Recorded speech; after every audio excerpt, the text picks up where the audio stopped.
ఇది పానాది రోడ్డు. ఇక్కడ left side కనిపిస్తుంది కదా, ఇక్కడ నుంచి అక్కడ ఆ బైక్ పోతుందేమో, అది వెహికల్ పోతుంది కదా, కార్ ఆగింది. అది హుస్నాబాద్ హైవే, జనగాం నుండి హుస్నాబాద్ కరీంనగర్ పోతున్న రోడ్కి సెకండ్ బిట్ లోపలికి రావడానికి ఇది దారి. ఓకే, ఇటు రైట్ సైడ్ నుంచి ఇక్కడ కనిపిస్తుంది కదా, 1 acre ప్రాపర్టీ. ఇదంతా చుట్టూ బౌండరీస్ చేసి ఉంటాయి. ఇక్కడ లెఫ్ట్ సైడ్ స్కూల్ కనిపిస్తుంది కదా, స్కూల్కి ఆనుకొని లెఫ్ట్ సైడ్ బ్యాక్ సైడ్ మనకు 1 acre ప్రాపర్టీ ఉంటుంది. ఇక్కడ రైట్ సైడ్ కడీలు నుంచి ఎదురుగా కడీలు కనిపిస్తున్నాయి కదా, ఎలక్ట్రిక్ పోల్ అవతల నుండి మనకి లెఫ్ట్ సైడ్ మొత్తం కడీలు ఉంటాయి. Okay, 1 acre bit. మనకు జనగాం నుండి 25 kilometers ఉంటుంది ప్రాపర్టీ వరకు. ఓకే, 25 to 26 kilometers మన ప్రాపర్టీ వరకు వచ్చేస్తాం మనము. మనకి మండలం నుంచి నియర్ ఉంటుంది ఈ ప్రాపర్టీ. ఓకే, మనకి చుట్టుపక్కలంతా కల్టివేషన్ ల్యాండ్. ఇంతకుముందు ఇందులో మనకి పత్తి అది వేసినారు. ఓకే, రైట్ సైడ్ కాలు పోతుంది కదా, అది హుస్నాబాద్ హైవే.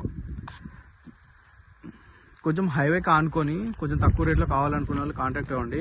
ఇది రీజనబుల్ రేట్లోనే ఉంది. ప్రజెంట్ అయితే ఇది రైతు దగ్గరనే ఉంది. చుట్టూ మొత్తం కడీలు వేసుకున్నాడు.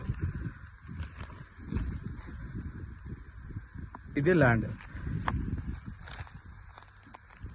రైతు బంధు పడుతుంది. ఈ డాక్యుమెంట్ భూభారతి డాక్యుమెంట్ అంతా క్లియర్ ఉంది. రైతు బంధు పడుతుంది.